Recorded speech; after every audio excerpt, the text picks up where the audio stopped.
The Florida Panthers, shorthanded, continued their road trip going into Boston on a Monday matinee where special teams was the difference, and also the Panthers took advantage of the Bruins' lack of composure.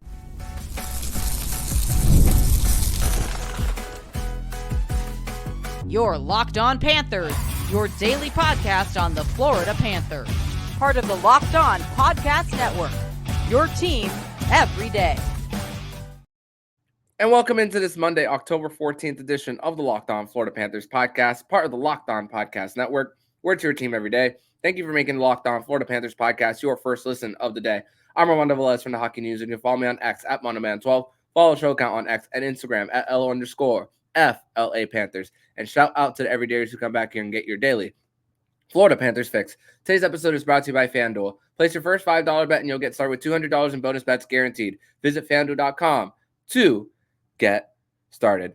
So, Florida Panther fans, grateful to be back here on the show once again for another edition to discuss a win for the Panthers, as now they are 2-2-0 on the season after the news that the team heard prior to this game that they were going to be without Matthew Tkachuk for at least another week. The Panthers going 11 F7D, using Uvis Balinskis as the hybrid, as a guy who can get up and down the ice, fast skater who's going to be playing on the fourth line, at least for the near future. And the Panthers, they took advantage of the Bruins in their chippiness, lack of composure, and getting a lot of penalties out of it. But with Anton Lundell and Sam Reinhart both getting 2 goals on the night, Sam Reinhart in game number 700 of his NHL career, they stole the show for the Panthers, and getting a little bit of a break from Atlantic Division opponents for a little bit, and also from the Boston Bruins from now until January. That's the next time they'll see them. And then after 2 divisional matchups against each other in a matter of 6 days, the Panthers get 2 dubs against their biggest rival, at least as of right now, in the Atlantic Division. But Panthers had a really hard time controlling play at the start of this one, with the Boston Bruins getting behind their D, very second chances at the start. But really, for the Panthers, it was, you thought the air was going to be sucked out of them, not necessarily after the Boston Bruins scored on the first goal of the game by John Beecher on a net front on a redirection past Sergei Bobrovsky. But after the Panthers went to the box after 40 seconds into their power play, you're thinking, man, not only do you give up the early lead, but you have a little bit of a self-inflicted wound in the offensive zone. But then Anton Lundell comes up big, intercepts the pass right behind the goal line, jams it a few times on Jeremy Swayman, and then converts on the second chance opportunity before the referee could even blow his whistle as well. And also it was a bit calm until AJ Greer had that hit on David Pastrnak, which he didn't necessarily go into the boards. He slid on the ice and then slid into the boards just a little bit. So it made it look worse than it actually was. And then Pavel Zacha taking exception to it. A second fight for AJ Greer against his former team in the Boston Bruins. Welcome to the rivalry, AJ Greer, even though he was on the other side of it just a few years ago. But not the first time that we've seen also boneheaded penalties that the Panthers converted on with Charlie McAvoy. We saw that penalty that he had on OEL with the headshot, which the Panthers did not convert on last year, but also with the frustration of the previous hit that Greer had, Carter Verhaeghe gaining the zone, hitting him a few times with a crosscheck, and then the Panthers scoring 5 seconds into their power play with Adam Boquist chipping it up. Reinhart knew that Brandon Carlo was up in the zone, was able to use his east-west movement and to beat Jeremy Swayman on the blocker, and also a goal on their second consecutive shot for them. So, both early goals coming off an offensive draw, even though the Bruins did possess the puck before turning it over to Anton Lundell for that first one. And then the chippiness continued on in the first period with David Pastrnak with a dirty hit on Sam Reinhart. The pushing and shoving continued off of that. So 4 penalties that the Panthers drew in that first period, 2 from cheap shots, 1 with a puck over the glass towards the end of the first with Nikita Zadorov as Evan Rodriguez was trying to come in on the forecheck. And at this point for the Boston Bruins, I'm just thinking it's more mental for them than anything with the hits, the baiting of the penalties that the Panthers do. I mean, we spoke about that last week with the Matthew Tkachuk getting in the heads of Boston and then not dropping the gloves when the opposition asked him to, and just what they said about disrespecting the game for him. But also, I mean, it's the Florida Panthers brand of hockey that they're playing with just annoying the heck out of their opponents for them. So that's just what you're gonna get when you face up against this team. I mean, and the dominance a little bit continued in in the second period, where the Bennett line was a little bit faster than them, getting it low to high, getting it in the grill of Swayman. Also, a nice little move that Sam Bennett had around Charlie McAvoy, where Jeremy Swayman got closed the 5-hole right before Sam Bennett could get a shot off. Also in the right spot at the right time when Sergei Bobrovsky mishandled the puck right after the Bruins tied the game at 2, and Sam Bennett was in the right place, the right time to at least skate around the net, get it out, because we saw a few times of Sergei Bobrovsky mishandling the puck, especially on one of the goals that the Verhaeghe and Erod line mishandled it, and then Mason Lohrei scored on that one to bring it to 4-3. But also with the Boston Bruins, they were a little bit having a hard time of communicating on their line changes, which Lundell took advantage, scoring on a 2-on-1 off a breakaway and almost did it again for him. And although the last 6 minutes of the second period had neither of the teams getting a shot on net, it was starting to become more of that tight playoff type of feel hockey game that we saw from these two, as we saw a little bit of in between the first and third, that these teams were back into just playing a little bit tight, battling it in, getting quick changes, rolling all their 4 lines. And the Panthers, this is a position that, once again, that they've been comfortable for so long, of just getting getting the 4 lines rolling, getting them deep, battling, and also just a little bit calm when it comes to just getting the cycle around, and just easy when it comes to the support. And also special teams was amazing. Face-off draws consistently won, which we'll discuss more in segment number 2. And for the Panthers, just when it comes to going into the third period with a lead, I mean, this is going back to March 7th, 2023 for the Cats. When they go into the third period with a lead, going into Monday's game, 70-0-4 for the Panthers. That's over 365 days of the calendar year, and that's 19 months ago, doing the math in my head, of the last time the Panthers lost the game when leading in regulation after leading after 3. And also the Panthers with dealing with the push of the Boston Bruins, especially in the last 5 minutes, where the third line of the Panthers plus Aaron Ekblad and Nate Schmidt were on the ice for over 2.5 minutes, and the Boston Bruins getting a full line change, and Sergei Bobrovsky standing tall. You got to be highly impressed for what the Panthers were able to do, and just to continue to stay relaxed there for them in order to just play safe and play with a lead. You see as the Panthers were starting to disrupt things in their own end, getting the sticks, closing and battling, especially when it comes to the blue line and entering the zone, disrupting, where you see momentum continuing for the Bruins into their end and drawing so many offsides for them. So that's another thing with the Panthers, and just how they continue to just play their brand even without 2 superstars out, and just got to be highly impressed with what they've done over just these last few years, and it continuing on for them. But in segment number 2, we are going to give our 3 stars of the game and the moment when we thought the game was won. We're going to discuss that and more next here on the Locked On Florida Panthers podcast. Today's episode is brought to you by Hims. And guys, ever feel like you need a little boost in the bedroom? It's time to stop worrying about your performance and get Hims so you can feel confident knowing that you can get hard and stay hard whenever you're in the mood. Hims is changing the men's healthcare by providing you with access to affordable sexual health treatments from the comfort of your couch. The process is 100% online, so there's no need for uncomfortable doctor visits. No insurance is needed, and one low price covers everything from treatment to ongoing care. With hundreds of thousands of trusted subscribers, Hims can help you find the ED options that work for you. Start your free online visit today at hims.com/lockedon. That's HIMS.com/lockedon for your personal ED treatment options. hims.com/lockedon.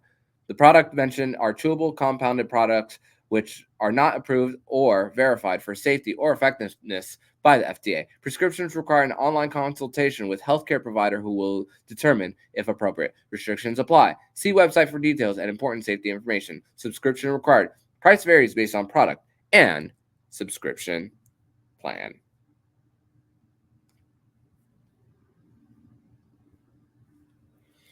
And once again, I'd like to thank you guys for making the Locked On Florida Panthers podcast your first listen of the day here on a Monday afternoon where we are breaking down the Florida Panthers 4-3 win over the Boston Bruins, a shorthanded Panthers team, as we are going to have to get used to saying that throughout this week and possibly beyond for the Panthers, as if Matthew Tkachuk is going to be out for at least until next Tuesday, you're looking at 3 more games without him for the Panthers, and we know about the status of Alexander Barkov, who is going to be at least out until late October, early November. So the Panthers there are right now in a bit of damage control. I think that's the best way to put it. If I find something better, then I'll tell you guys. But those are the words that I think of at this moment in time. But third star of the game.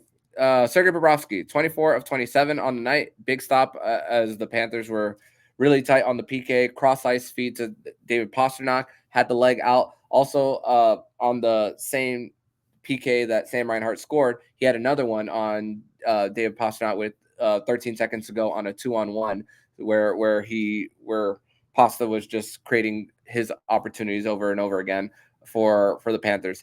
And second star for me, Sam Reinhart, 2 goals, 1 on the power play, 1 shorthanded goal. We spoke about the goal that Sam Reinhart scored with opening the shooting lane and then scoring on Jeremy Swayman, but also the shorthanded goal, intercepting that pass from Matthew Poitras, going up the ice, battling on the back check, and then as the puck goes loose, Poitras collides into his goaltender, and then easy tap in for Sam Reinhart going on that breakaway. But also for Rhino, all 3 goals are against the Boston Bruins, and all 3 goals that he scored this season are on special teams. So the guy who's had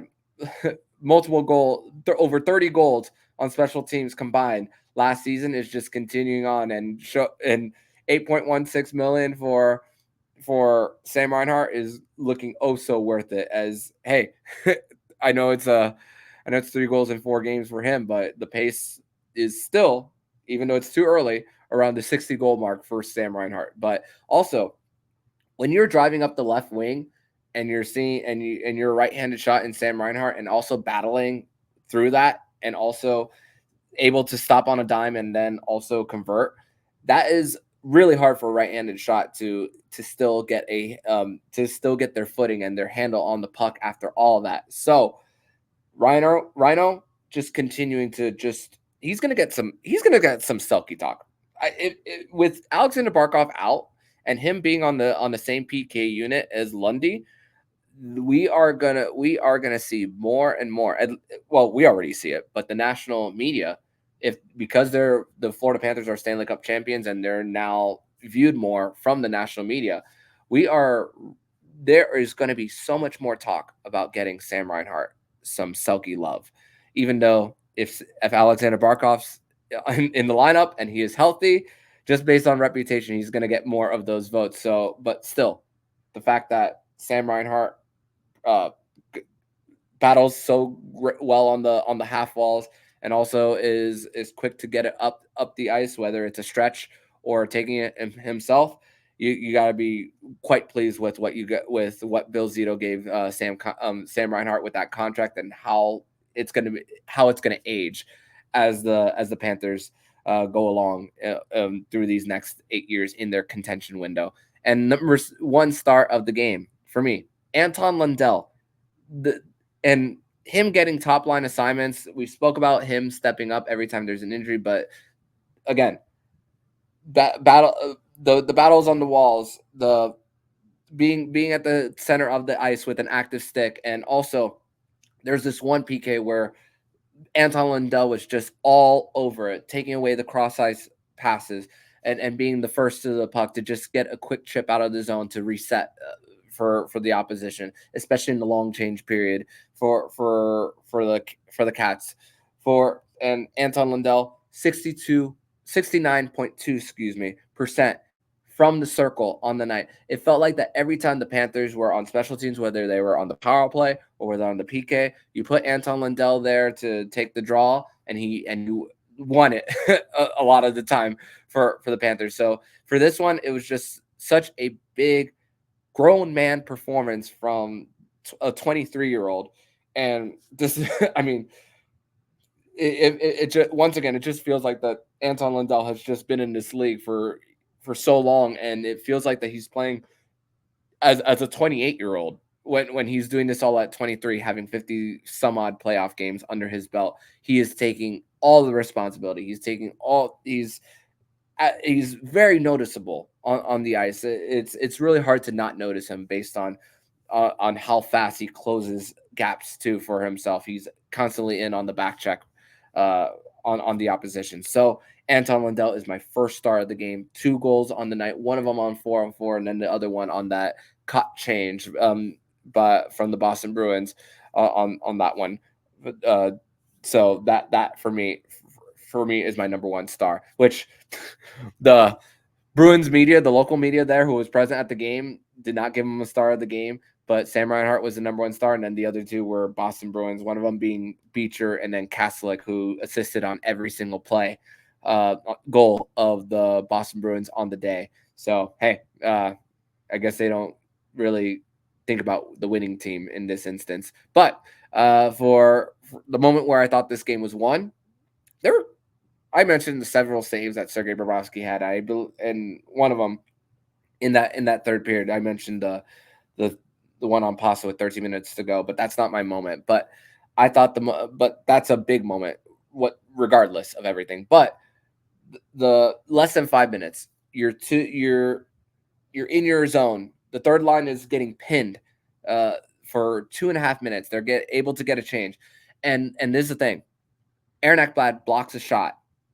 The Panthers were able to get the puck. Nate Schmidt, I believe it was, who got the puck, tried to dish it out. The Boston Bruins deflect it, and it goes into the benches.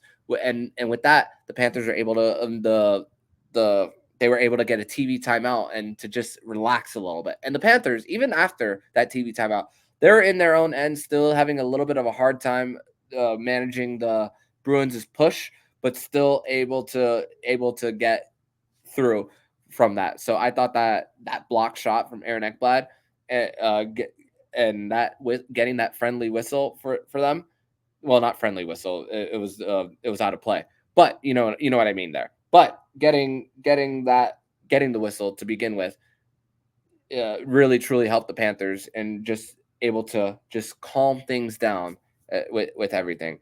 And also going back to special teams, and not only the active sticks, but 4 out of the 5 shot attempts went on net for the Panthers on their power play, while the Boston Bruins, 9 of their shot attempts, only 4 got on net. So, and one of them being high danger. So the Panthers truly getting in a position where they were able to prevent the high danger chances and allow Sergei Bobrovsky to have a little bit of room to make stops for him. Even though there was a few times where not only did he mishandle the puck on the goal that Bennett stopped, but also the one that Verhaeghe and Erod lost a little bit of that battle. So he just dished it out into the corner, and then the Boston Bruins were able to go to work there, but the Panthers were still able to manage through.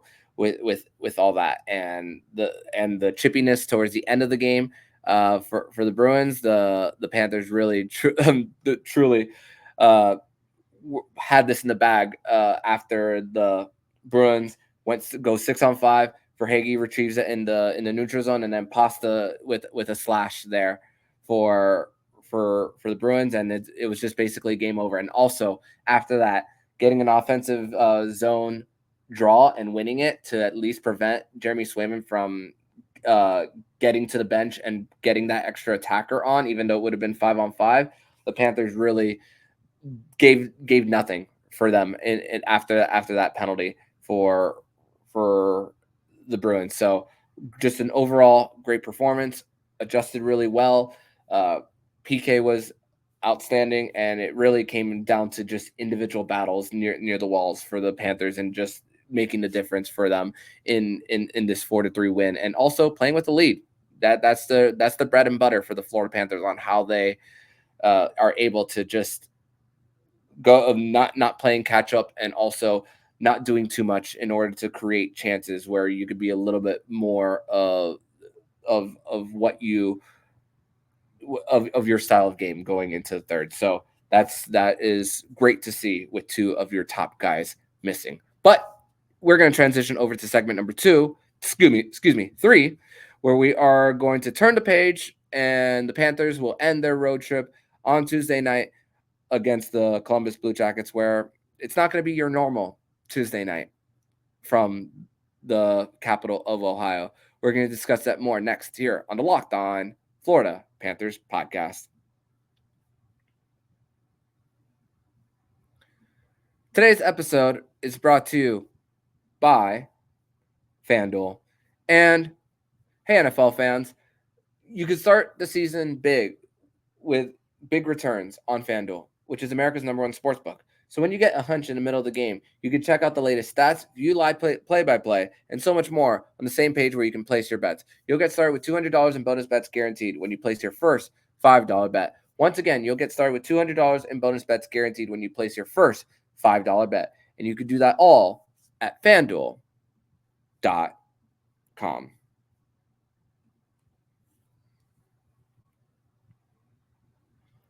And I'd like to thank you guys once again for making the Locked On Florida Panthers podcast your first listen of the day here on a Monday late afternoon as we are recording this shortly after the Florida Panthers went into Boston and defeated the Bruins by a final score of 4-3 on the road to now go to 2-0 on the season, and both of their wins coming against the Boston Bruins.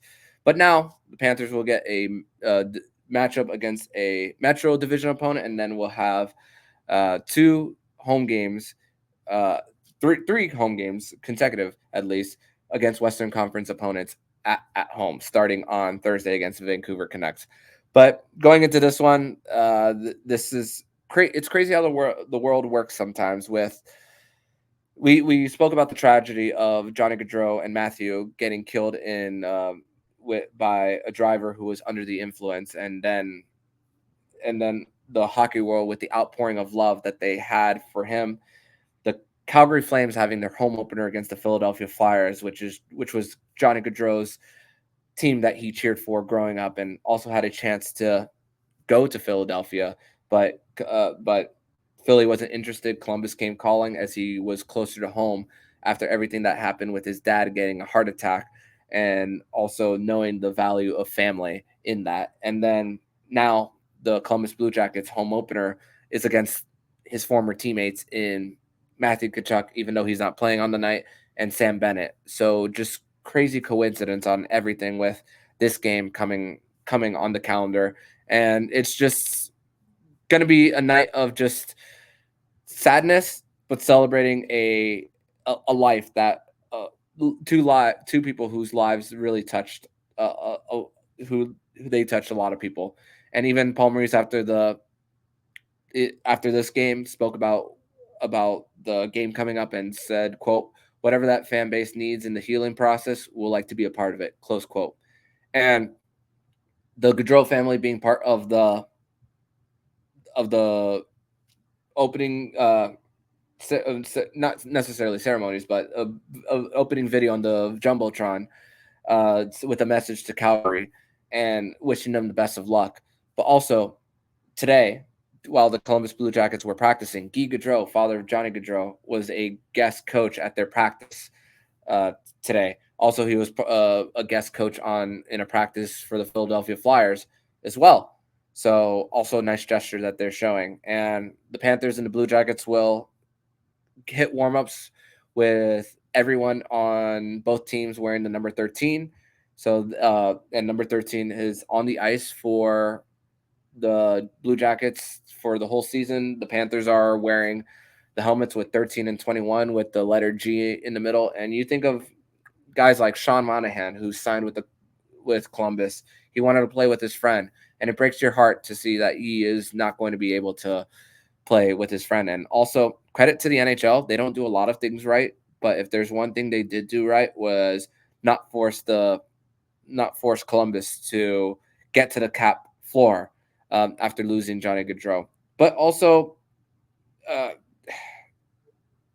going into this season before Gaudreau died, new coach and GM in Don Waddell and Dean Evison coming into the mix. It felt like there was going to be a breath of fresh air in that franchise. And it still kind of does in a way because of the fact that this team has a lot of young talent, a lot of draft assets. At the time when Don Waddell, who has a lot of experience in the front office with Atlanta, Carolina, who he just recently went from Carolina to Columbus, you're thinking a lot of young guys and leaders in Boone Jenner and Johnny Gaudreau at the time. Boone Jenner's hurt.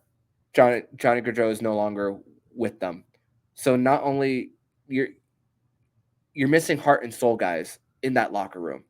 I was not expecting for them to be a playoff team this year, but still for a team that's still very young in Columbus, that is going to be just going to continue to be a hard time in who's going to be leading the message for Columbus. And that's truly important for when frustrations hit, for when losing streaks happen. And that's the word. I think that's really that's really the part that you're going to miss the most of Johnny Gaudreau in losing his life like that. And just the road trips, on the smile that he had on his face, even though people tease him all the time on being a picky eater, after the story with getting a meatball sub, getting the marinara off and then eating it at a sushi restaurant. But also for the Blue Jackets, there's a little bit also of a nice gesture that they're doing with a donkey hat that they will be giving to the guy who was like a player of the game, the star of the game. And they're doing that to honor Johnny Gaudreau and to know that he himself is going to never be forgotten in Columbus. So, and it was also for the Columbus Blue Jackets. I'm just, this is the guy who chose Columbus when nobody else did. I mean, the Columbus Blue Jackets bought at the 2019 deadline with core guys at the time of Panarin, Bobrovsky, Seth Jones, and it kind of falls flat on their face after that. They have a hard time recovering with Panarin and Bob leaving. Seth Jones, a year before he became a free agent, he said, "I'm going to test the market a year from now." So with a year left on his contract, he gets traded, and then the Columbus Blue Jackets, the Chicago Blackhawks, extend Seth Jones. So Johnny Gaudreau once again chose that market when nobody else did. And the diehards of that region, who they're also going to get an outdoor game in February. They're putting that whole Ohio State Michigan rivalry and implementing that into the NHL to put a little bit of a draw. And Johnny Gaudreau is not going to experience that.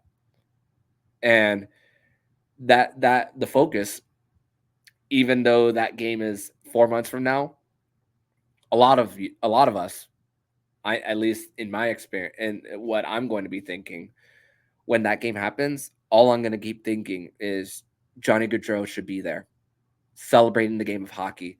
And also for the Blue Jackets, they were one of those teams before that announcement of an outdoor game. Them along with the Florida Panthers and at the time, the Arizona Coyotes, they were the only three teams who didn't have an outdoor game. Haven't had one. And the fact that Johnny Gaudreau is also not going to experience that, along with going home to his family every single day, which his wife Meredith also announced that shortly after he died that she's pregnant with a second child, and then also with Matthew Gaudreau, his wife is currently having one on the way. It's just overall, it's left a bad taste in so many people's mouths. Just continue to go on in the summer and into this game. So this is my preview of the game, and there's not the focus.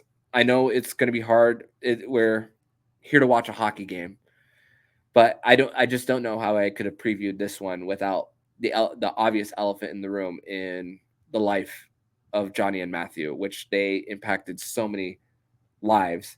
And after the ceremony dedicating to him, I know it's crazy because last week, we were talking about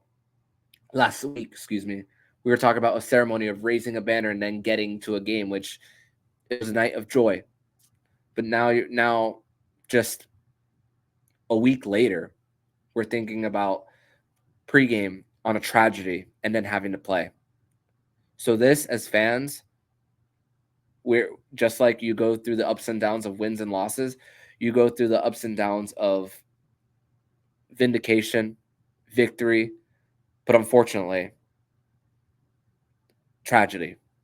And just goes to show that nobody's immortal, and that every day, just try to see these guys more as people when you look up to these individuals, and the fact that not only do we love them as players, but also they are loved by so many other people who, when the cameras are off, there is a family for them to go to every single day. And unfortunately, the Gaudreau family is not able to experience that anymore with those two. And just the video from Calgary that the Gaudreau family sent over to the Flames organization is just, you're still in disbelief. And I'm going to be in disbelief once again, even before all the festivities tomorrow. And but also, let's also take this time to remember the impact of what they put on the hockey community with smiles, and just a person that people want to be around because people wanted to be around them. His smile,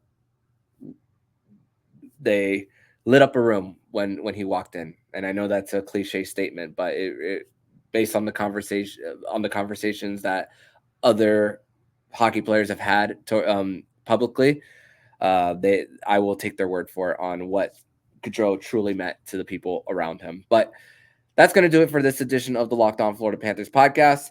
Thank you once again for making the Locked On Florida Panthers podcast your first listen of the day. Tomorrow on the show, we will be doing a post-game edition of the Locked On Florida Panthers podcast with Jacob Wyans to break down everything with the Florida Panthers as they end their road trip in Columbus right before coming back home and facing the Vancouver Canucks on Thursday night, as they still try to navigate this next week with their fair share of injuries. But in the meantime, if you like what you're hearing, please subscribe to the podcast to be notified every single time the Locked On Florida Panthers podcast jumps into your podcast feed. Don't forget to also subscribe to the other shows on the Locked On NHL Network, including Locked On NHL, Locked On Fantasy Hockey, Flip Livingstone and Stu Roden, and Locked On NHL Prospects. Thank you once again for making the Locked On Florida Panthers podcast your first listen of the day. So I'm Armando Velez, signing off. And you've been listening to the Locked On Florida Panthers podcast, part of the Locked On Podcast Network, where it's your team every day.